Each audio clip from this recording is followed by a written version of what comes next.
વડોદરાના Karjan national highway number 48 પર આવેલ પિકઅપ સ્ટેન્ડ પર મુસાફરોને મુશ્કેલીનો સામનો કરવાનો વારો આવી રહ્યો છે। નગર અને તાલુકાની જનતાને અમદાવાદ સુરત તરફ જવા આવવા માટે આશીર્વાદ રૂપી પિકઅપ સ્ટેન્ડ ઉપર રોજ હજારો મુસાફરો અવરજવર કરે છે। રોડ પર બંને તરફ પિકઅપ સ્ટેન્ડ આવેલા છે, જ્યાં અમદાવાદ તરફ અને સુરત તરફ જવા માટે હજારો બસો આવે છે, જેનો સીધો લાભ મુસાફરોને મળી રહ્યો છે। પરંતુ પિકઅપ સ્ટેન્ડ પર ચોમાસામાં અને ઉનાળામાં મુસાફરોને તકલીફ વેઠવાનો વારો આવે છે।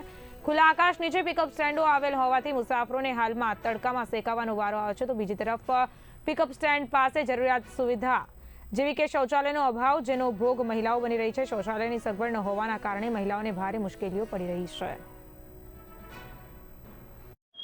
આ પિકઅપ સેન્ટર છે ને તડકામાં પેસેન્જર બિચારા કાળઝાળ ગરમીમાં બેસે છે, તો બેસવાની વ્યવસ્થા છે તો છાંયડાની વ્યવસ્થા સરકારને કરવી પડે।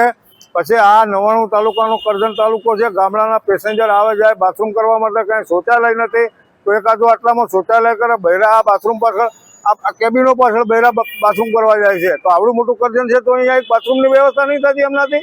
આટલી વ્યવસ્થા સરકાર જોડે કરાવવા સાહેબને વિનંતી કરવામાં આવે છે કે આ બધું કરાવો।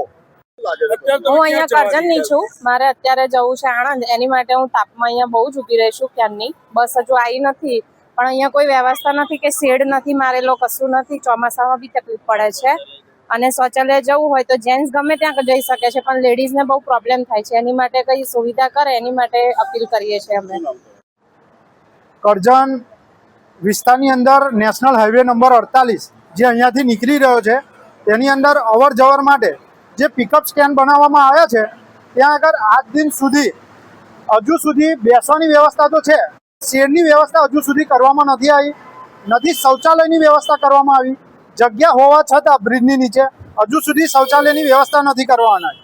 પુરુષ તો ગમે ત્યાં શૌચાલય કરી શકે છે, પણ લેડીઝનો ખૂબ મોટો પ્રશ્ન છે અને એમને શૌચાલય કરવા માટે અવારનવાર ભટકવું પડતું હોય છે।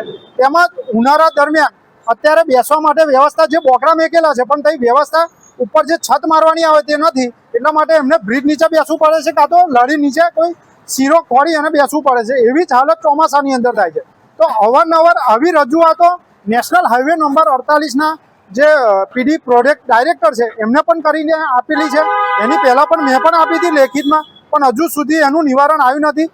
તમે લીગલી અહીંયા આગળ આવીને જુઓ ત્યારે તમને ખબર પડે કે અવર જવર જે કરવા માટે બસો કેટલી આવે છે અને પબ્લિકનું કેટલું અવર જવર છે, છતાં પણ આજ દિન સુધી બેસવાની જે વ્યવસ્થા છે એની ઉપર જે શેડ મારીને વ્યવસ્થા કરવાની આવે, જે શીરો હોય એવી વ્યવસ્થા હજુ સુધી કરવામાં નથી આવી। એટલા માટે અમારી નેશનલ હાઈવે ઓથોરિટીને જાણ કરવાની છે કે વહેલામાં વહેલી તકે આવી વ્યવસ્થા પૂર્ણ કરે એવી અમારી માંગ છે।